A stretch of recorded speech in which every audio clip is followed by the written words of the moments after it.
Very well. Good morning. Thank you, Ian, very much for inviting me as a speaker for this very important webinar. I'm going to talk about my experience and related to performance-based characterization of biobinders for sustainable asphalt mixtures. After a short introduction, the presentation consists of 3 parts. In the first part, I'm going to talk about the use of biobinders containing wood bio-oil, whereas in the second part, I will talk about biobinders containing lignin. Finally, in the third part, I will present some preliminary results based on the use of SBS polymer-modified biobinders. Well, currently, there is big interest in sustainable mobility. Basically, a sustainable transport system should be accessible, safe, environmental friendly, and affordable. The sustainable mobility world can be considered separated by a line, as you can see. Let's say the pavement surface. Above the pavement line, we talk about transports in terms of intermodality, electrification, soft mobility, paving also the road for the advent of connected, cooperative, and automated mobility.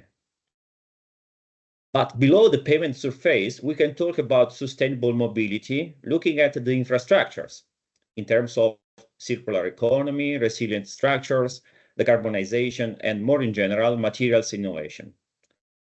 It's very important to underline that no full sustainability can be reached without sustainable infrastructures. In this context, we can ask ourselves, why do we need biobinders? To answer this question, we have to consider that bitumen is a material from non-renewable source, let's say crude oil, and its availability is limited with a negative outlook because of the decisions taken by the European Union, with consequent possible reduction of crude oil distillation. So there's the need to find possible solutions in the field of pavement engineering. By definition, biobinders are obtained by partial replacement of bitumen with bio-oils or powders from renewable sources such as wood pulp and paper industry waste, vegetable oils, microalgae, and so on. In general, the biomaterials for asphalt pavements can be divided into 2 big categories: bio-oils and solid biomaterials. The bio-oils include wood bio-oils, vegetable bio-oils, waste cooking oils, bio-oils of animal origin, and so on. The solid biomaterials include natural fibers and solid lignin, among the others. These biomaterials can be used in different ways: as direct alternative binders in total replacement of bitumen. However, it is worth pointing out that this solution will not be ready in the short or medium term. As bitumen extenders in partial replacement of bitumen, in this case, the replacement percentage is generally higher than 10–15%, as fluxing softening agents, as rejuvenators, or as bitumen modifiers. By reading the existing scientific literature, it can be found, and this is my opinion, an exaggeration of attempts to include every type of wastes for partial bitumen replacement. And sincerely, I sometimes ask myself if the proposed solutions are a reliable opportunity or just a speculative pretext. This is also the title of one of my papers. In this presentation, I'm going to talk about our experience looking at wood bio-oils and solid lignin used as bitumen extenders and bitumen modifiers. Despite the significant environmental benefits that could derive from their use, biobinders have not been widely used so far in asphalt pavements because there is a lack of documentation in terms of cost effectiveness and life cycle assessment. Moreover, the long-term performance has not been enough demonstrated and reported up to now. and at the same time, bioasphalt mixtures must be 100% recyclable, like traditional asphalt, but there are no data so far in literature. In particular, the last 2 points are related to performance and recyclability, which are the main focus of this presentation. This slide summarizes the adopted methodology for the experimental investigation and the selected materials, from the laboratory characterization to the production at the asphalt plant and full-scale road trials. Let's start talking about the investigation on wood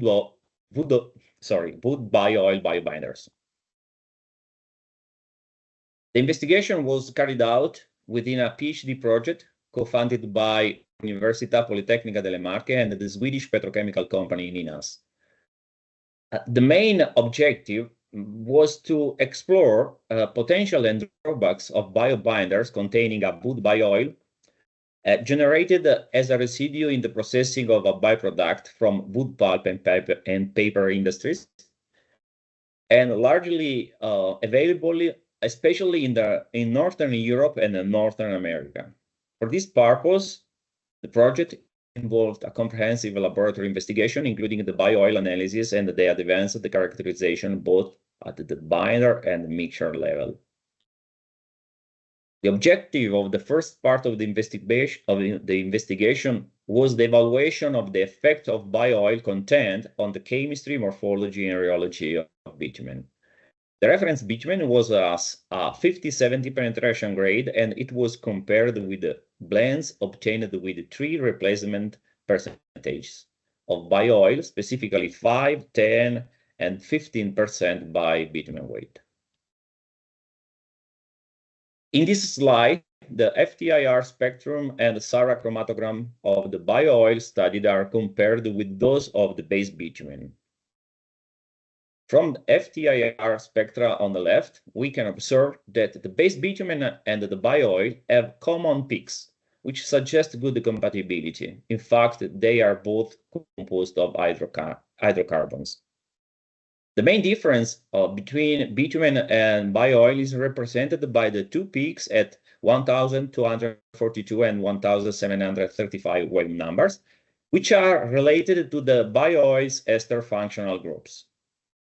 From the SARA chromatograms, we can observe in the middle that the bio-oil, represented by a green line, has no saturate fraction, and it is characterized by higher retention times as compared to the base bitumen, which are attributable to its high polarity.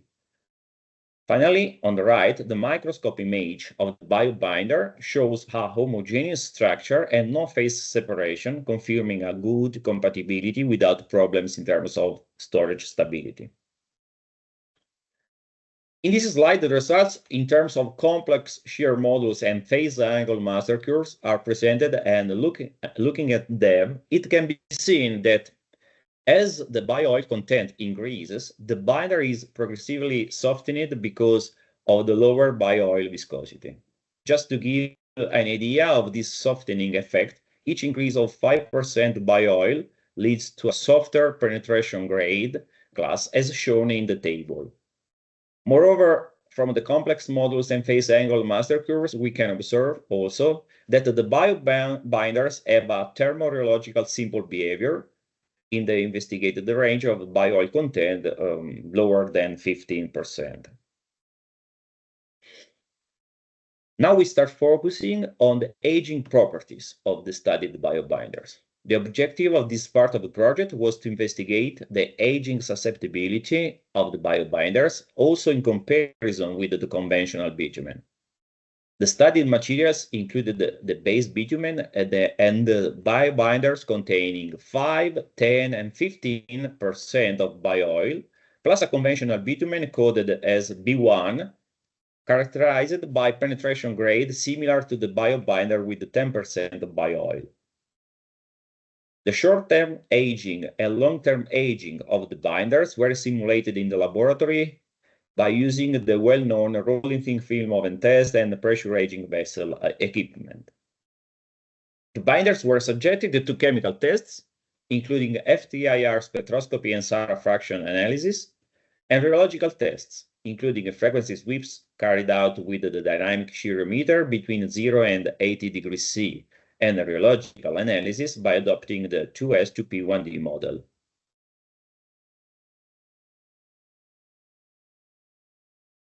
This slide shows the comparison between the FTIR spectra of the biobinder with 10% bioil and the FTIR spectra of the corresponding conventional bitumen B1 at different aging levels. And as expected, the aging of the conventional bitumen leads to the formation of sulfoxides at 1030 wave number and carbonyls at 1700 wave number. As for the biobinder on the right, the aging leads to the formation of sulfoxides and carbonyls at the same wave numbers, plus some oxidized compounds related to esters at 1735 wave number. And this slide instead shows the effect of aging on the rheological properties of the binders. From the complex modulus master curves, we can observe that the ranking of the binders obtained in unaged conditions does not change with the aging level, indicating that the presence of the bio-oil does not penalize the aging resistance of the binder. Moreover, from the comparison between the biobinder with 10% bio-oil and the corresponding conventional bitumen B1, we can see that the stiffness increase due to aging is greater for B1 because in an aged condition, in the first graph on the left, the master curves are almost overlapping, whereas B1 is stiffer in long-term aged conditions. The aging properties of the binders were then quantified and compared by means of a chemical aging index deriving from FTIR analysis and a rheological aging index obtained from the complex modulus master curve modeling. The selected chemical aging index takes into account the absorbance related to the stretch of ester, carbonyl, and sulfoxide functional groups, respectively. Instead, the parameter beta from the 2S2P1D model was chosen as a rheological aging index because it determines the shape of the master curve at low reduced frequencies, where the effect of aging is generally easier to be quantified. In the figure, there are 3 experimental points for each binder, which correspond to the unaged, short-term aged, and long-term aged conditions. We can see that for each separate binder, there is a very good correlation between the chemical and the rheological changes induced by aging. We can also observe that the bio-oil content increases. As the bio-oil content increases, the aging resistance increases itself, as denoted by lower rheological aging indices. Finally, in comparison, the comparison between the biobinder with 10% bio-oil in green in the picture and the corresponding B1 bitumen in black clearly indicates that the biobinder has higher aging resistance. These results are ascribable to the chemical properties of the bio-oil, which is able to inhibit the formation of carbonyls during oxidation.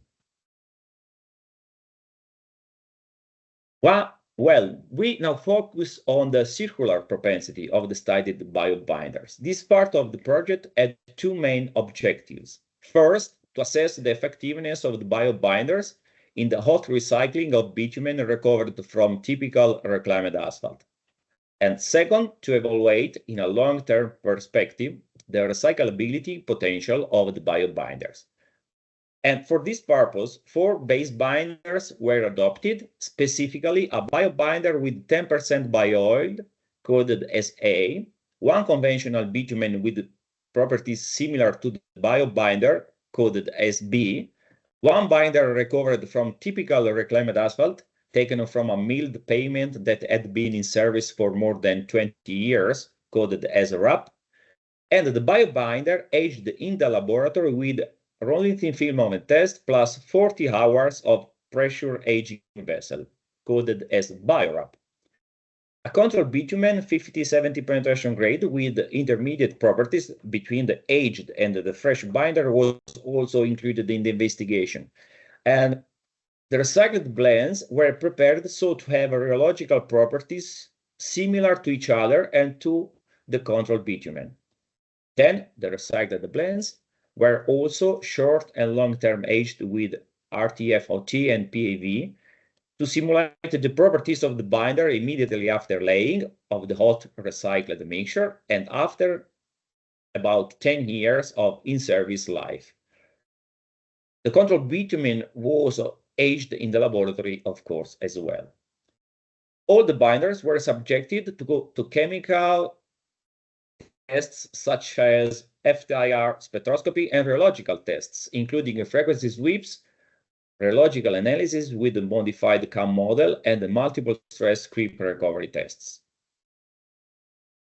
In this slide, we can see the complex modulus and phase angle master curves of the base binders and the control bitumen, along with their conventional properties. The fresh binders A and B, in yellow and blue respectively, are overlapped, and therefore they have identical rheological behavior, whereas RAP in red is stiffer than BioRAP in green. Finally, the master curves and conventional properties of the control bitumen in black are intermediate between the fresh binders and the aged binders, as anticipated in the previous slide. Here there are more details about the recycled blends produced. B plus RAP can be considered a reference because it represents the binder of a typical hot recycled asphalt mixture in which the aged and the fresh binders are both composed of 100% bitumen. A plus BioRAP is a recycled blend in which the aged and the fresh binders are both bio-based and therefore allows to evaluate in a long-term perspective the bio-binder's recyclability potential. In the blend A plus RAP, a severely aged bitumen is blended with a fresh bio-binder, and thus this blend is useful to assess the effectiveness of bio-binders in hot recycling of bitumen. B plus BioRAP instead represents the opposite situation as compared to A plus RAP. In the table below, you can see also the composition by weight of the recycled blends. Just to give you an idea, the blends containing the binder RAP correspond to mixtures with about 50% reclaimed asphalt, whereas the recycled blends containing the binder BioRAP correspond to mixtures with 70% reclaimed asphalt. Therefore, these blends simulate the binders of recycled mixtures with very high reclaimed asphalt content. This slide shows the complex modulus and phase angle master curves for all the recycled blends and the control bitumen in unaged, short-term aged, and long-term aged conditions. We can see that the rheological behavior of the binders is comparable, especially in unaged conditions. In fact, the recycled blends were prepared so to have rheological properties similar to each other and to the control bitumen. We can also observe that the control bitumen seems more prone to aging since its complex modulus increase and phase angle reduction are more evident than for the other materials. The results of the multiple stress creep recovery tests at 70 degrees C and 3.2 kilopascals in terms of non-recoverable creep compliance JNR and percent strain recovery R are helpful to understand the high temperature permanent deformation behavior.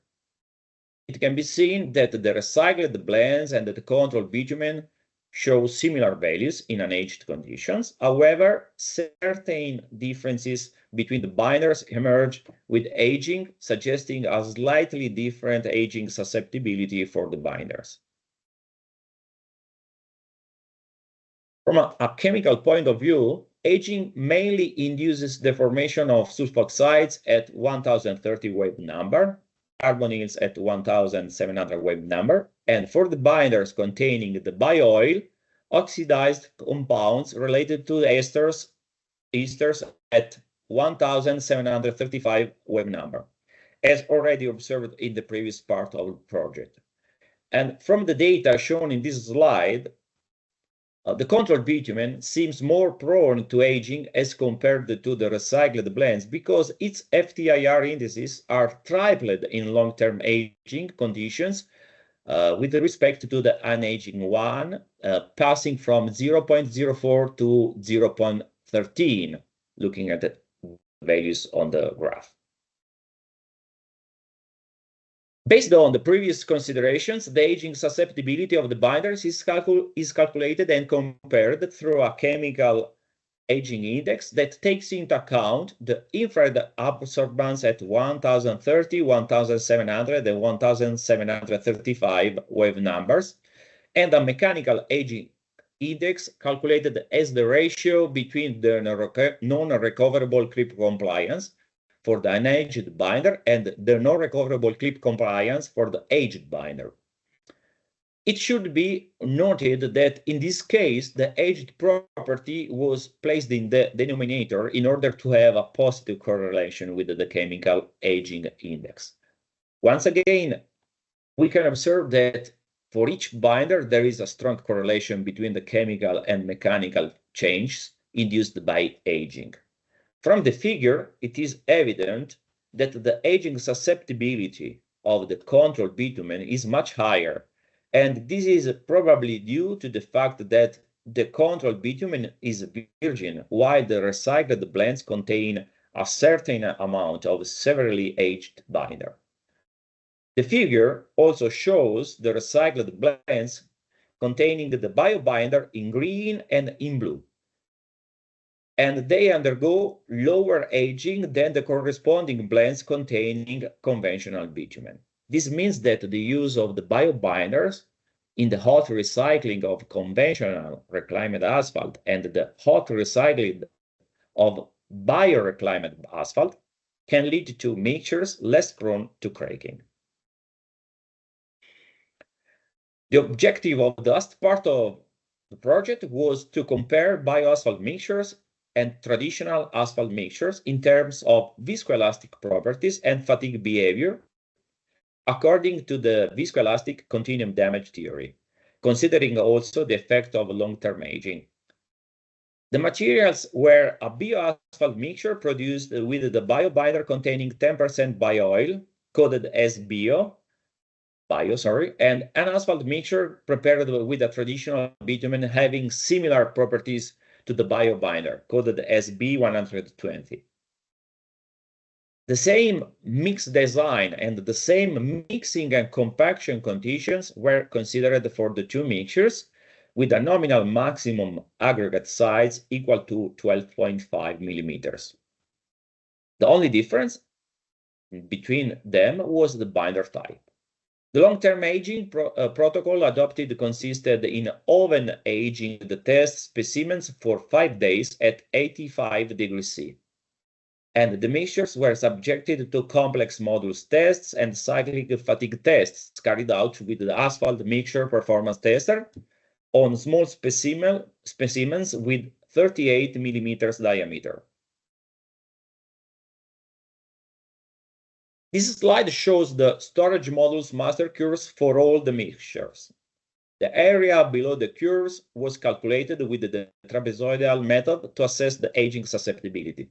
It can be observed from the values before long-term aging, the bioasphalt mixture in blue is slightly stiffer than the traditional asphalt mixture in red, indicating that the bioasphalt mixture might be more susceptible to the oxidant effects caused by high temperatures, such as the mixing and compaction temperature. This aspect was not observed at the binder level after short-term aging, and thus further investigation may be necessary in the future.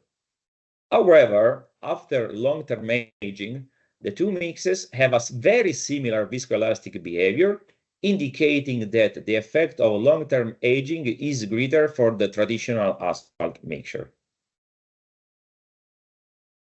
The typical result of the VCD analysis are given in terms of damage characteristic curves obtained from the cyclic fatigue tests in which the pseudo-stiffness C in the y-axis is represented as a function of the damage parameter S.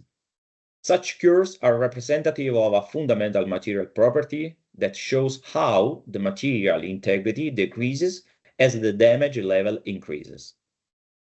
Looking at the fitting curves on the right, we can observe that before long-term aging, the bioasphalt mix in blue is stiffer and less damage tolerant than the traditional asphalt mix in red, as denoted by a higher curve and a higher C value at failure. But as expected, aging causes an upward shift of the curve and an increased pseudo-stiffness C value at failure for the traditional asphalt mix in yellow, whereas the bioasphalt mix in green, we can see a more evident upward shift, but also a reduced C value at failure, which would suggest improved damage tolerance. So, as a consequence, after long-term aging, the bioasphalt mix has greater integrity and better damage tolerance than the asphalt mix, despite their similar stiffness shown in the previous slide. This slide instead shows the DR failure envelope obtained from the fatigue tests. DR parameter is another fundamental material property, and it is a measure of the material toughness. From the figure, we can see that before long-term aging, the traditional asphalt mix is tougher than the bioasphalt mix. Aging determines a reduction of DR for the asphalt mix, as expected, of course, whereas DR is unchanged for the bioasphalt mix, clearly indicating that long-term aging is more detrimental for the traditional asphalt mix. Consequently, after long-term aging, the toughness of the two mixtures is comparable. Another meaningful synthetic index based on the VCD theory is the apparent damage capacity SAP that quantifies the fatigue resistance of the mixture, taking into account its stiffness, damage characteristics, and toughness. It can be noted that before long-term aging, the bioasphalt mix has a worse fatigue performance than the traditional asphalt mix, as denoted by lower SAP, 8.3 instead of 9.5. However, after long-term aging, this ranking is reversed. Therefore, we can expect some fatigue performance benefits in the long term for the bioasphalt mixture, thanks to its higher long-term aging resistance. In this regard, these findings corroborate the results obtained at the binder level. So, in summary, the results obtained suggest that the biobinder studied can be considered a valid alternative to traditional asphalt binders, with potential benefits also in terms of performance and durability, because they have comparable or even higher aging resistance than conventional bitumen, are 100% recyclable, they have better fatigue performance than conventional bitumens in the long term. Moreover, another outcome of the project is that the bio-oil can improve adhesion and moisture resistance. All these effects can be mainly attributed to the chemical peculiarities of the bio-oil.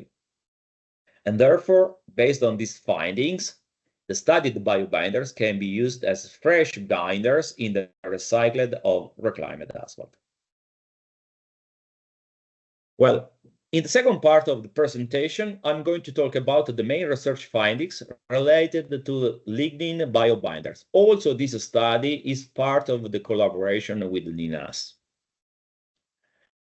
Lignin represents about 15–30% of lignocellulosic biomass and can be obtained as byproduct of the paper industry as well as biofuels. Moreover, lignin is a thermoplastic biopolymer from renewable resource and with aromatic ring structure.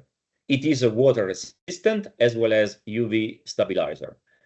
Another key point is the chemical similarity of lignin with products derived from fossil resources. The lignin available on the market can be classified considering the sulfur content. This is one option, of course. Sulfur-free lignin is more environmentally friendly than sulfur-containing lignin due to odor.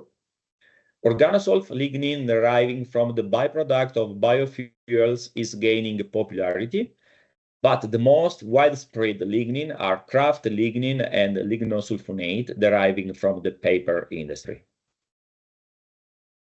At the beginning, the effect of partial replacement of bitumen with lignin from a biorefinery was evaluated in this part of my presentation.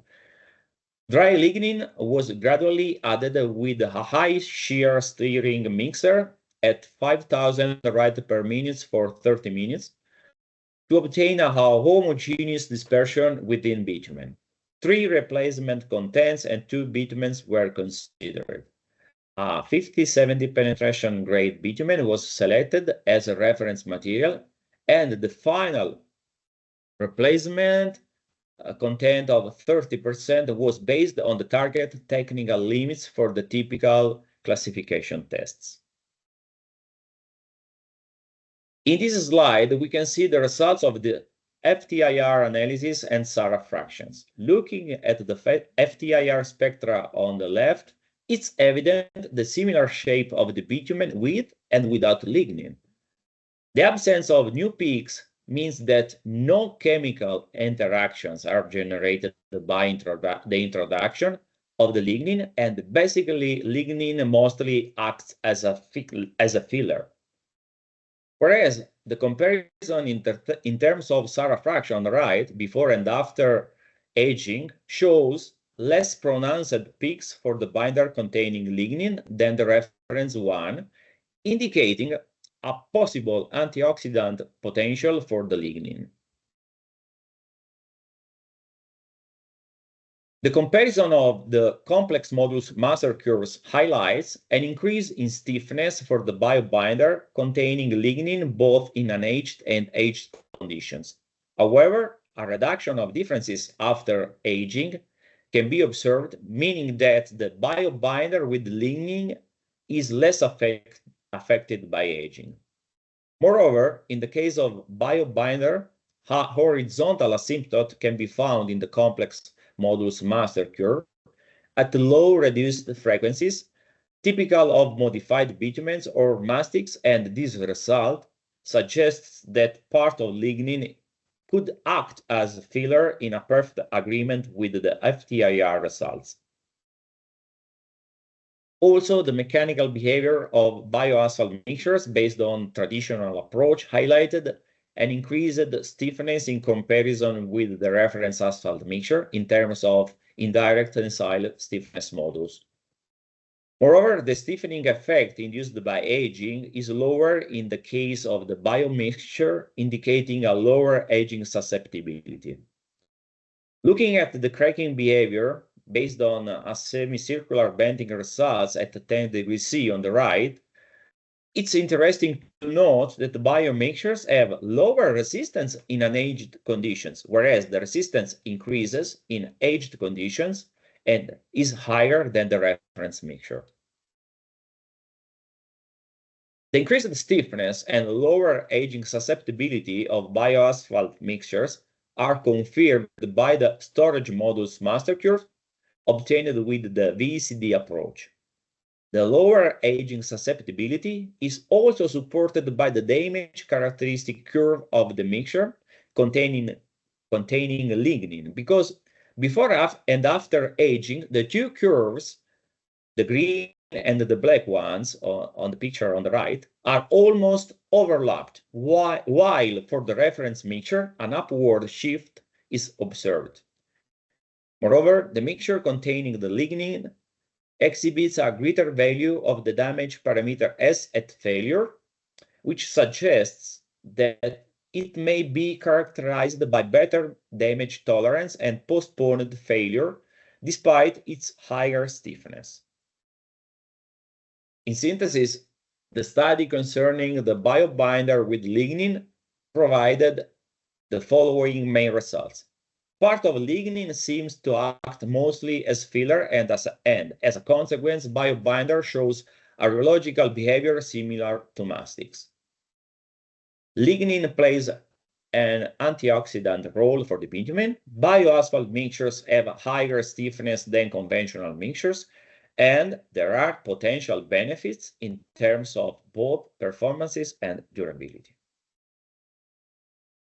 Well, the final part of my presentation is focused on SBS polymer modified biobinders.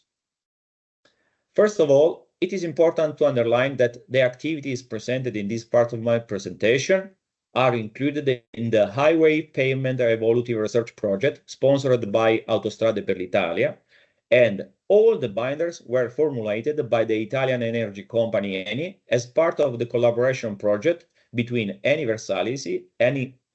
Versalis and Autostrade per l'Italia. This study is relevant because, to date, the existing scientific literature mainly focuses on unmodified biobinders, and only marginal research has been devoted to using renewable materials to modify or partially replace polymer-modified bitumen. It's worth noting that SBS polymer-modified binders are needed for motorway pavements subjected to significant heavy traffic. 3 polymer-modified binders were used in this study. The first, coded as PMB, is a reference binder, and it was used also as a base binder for the preparation of the biobinders. The second bitumen, coded as Bio1, is a polymer-modified bitumen with 6% by weight of components from renewable source, including drying lignin. The third one, coded as Bio2, is a polymer-modified binder with 4% by weight of components from a renewable source. The main properties of the 3 PMBs are summarized in the table, and as can be seen, the main characteristics are very similar one to each other. Based on the producer information, both Bio1 and Bio2 binders were prepared with the same equipment and operational conditions used for the reference binder PMB. However, the exact formulation and production process are subject to a registered patent, so I cannot give further details about this topic. As for the testing methods, the short-term aging was simulated in the laboratory with the rolling thin film oven test, whereas the long-term aging was obtained by adding the PAV procedure. The tube test was carried out for the storage stability analysis, and the Brookfield viscosity was then used for the comparison of the top and bottom binder at 4 different testing temperatures. The dynamic shear meter was used for the frequency sweep tests in order to obtain the data for the construction of the master curves. The same equipment was then used for the linear amplitude sweep tests and for the multiple stress creep recovery tests. The bitumen bond strength tests were performed for the evaluation of the addition properties between binders and different aggregate surfaces prepared in different conditions. Finally, the Fourier transform infrared spectroscopy was also considered to analyze the main chemical characteristics of the binders. Regarding the storage stability for all binders and temperatures, the bottom and top parts had comparable, and this is an indicator of good storage stability of the modified binders. It is important to note in this picture that the viscosity of the reference PMB binder is always slightly higher, and this could be due to a greater oxidation occurred during the tube test procedure for 3 days at 180 degrees C. Looking at the black diagrams for all binders and aging conditions, the measured data are aligned along a continuous curve, meaning that the thermorheologically simple behavior can be assumed in all cases and implying the validity of the time-temperature superposition principle. This result is not trivial, especially for the biobinders Bio1 and Bio2. By the comparison of the complex modulus and phase angle master curves of the biome binders Bio1 and Bio2 with the reference bitumen PMB, a similar rheological behavior can be seen for all aging conditions, unaged, short-term aged, and long-term aged. Moreover, the aging effect for the biobinders consists in a complex modulus increase and phase angle reduction, as for the conventional reference bitumen. The results obtained for the shift factors show no substantial differences between the biobinders and the reference PMB binder for all aging conditions, meaning that the presence of the renewable component does not alter the thermal susceptibility of the base reference PMB binder. The linear amplitude sweep tests allows the evaluation of the fatigue properties for the binders. In this slide, the results are represented from left to right in terms of stress-strain curve, damage characteristic curve, and number of cycles to failure as a function of the shear strain. In general, we can observe similar fatigue behavior for the two biobinders in comparison with the reference PMB binder after both short-term and long-term aging. More in detail, based on the last parameters obtained by applying the VCD theory, the cycles to failure for a strain level of 15% were calculated, being this strain level representative for the binder fatigue performance. The experimental results show that the reference PMB binder has slightly higher fatigue resistance than the Bio1 binder after long-term aging, while in turn Bio1 binder itself outperforms Bio2 binder. The permanent deformation resistance at high temperature was investigated with the multiple stress creep recovery tests. Here, looking at the results in the slide, we can see that in unaged conditions, the biobinders show lower deformability and higher elastic recovery than the reference PMB binder.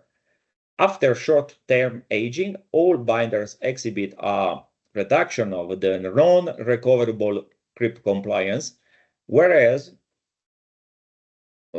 only the reference PMB binder shows an increase of the percent recovery.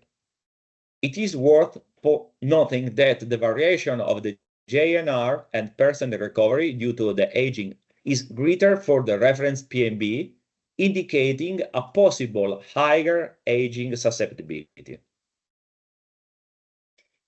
The adhesion was evaluated by means of the bitumen bond strength tests with two different substrates, both in dry and wet conditions. In the case of virgin aggregate, the adhesion evaluated in dry conditions was almost the same for all binders. As expected, the limestone aggregate showed lower water susceptibility than basalt, of course.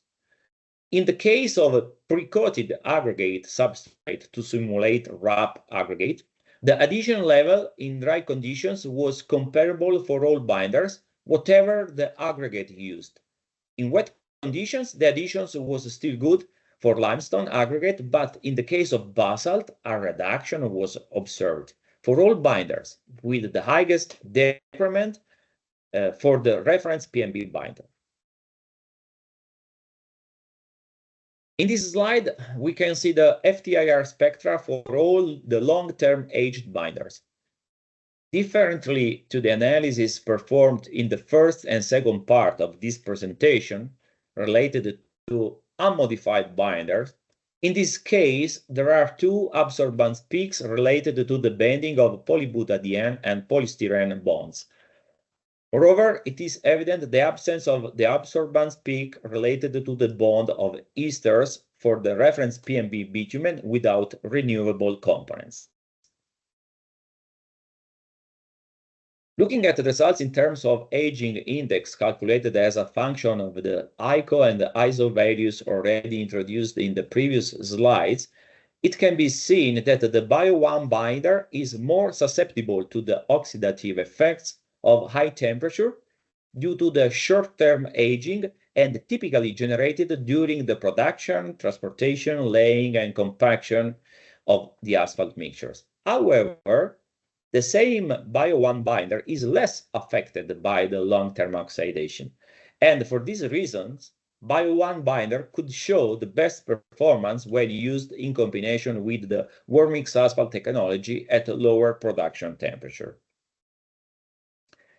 So, in summary, the biobinders studied have good storage stability as well as comparable viscoelastic and adhesion properties with respect to the reference PMB binder.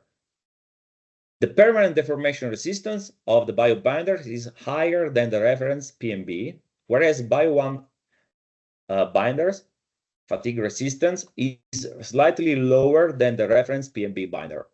The biobinders, moreover, have higher aging resistance than the reference PMB, likely because of the renewable component chemical properties. Finally, Bio1 binder is more susceptible to the oxidative effects of high temperatures, but less susceptible to the effects of long-term aging than Bio2 binder. And for this reason, Bio1 binder could be more suitable for warm-mix asphalt production.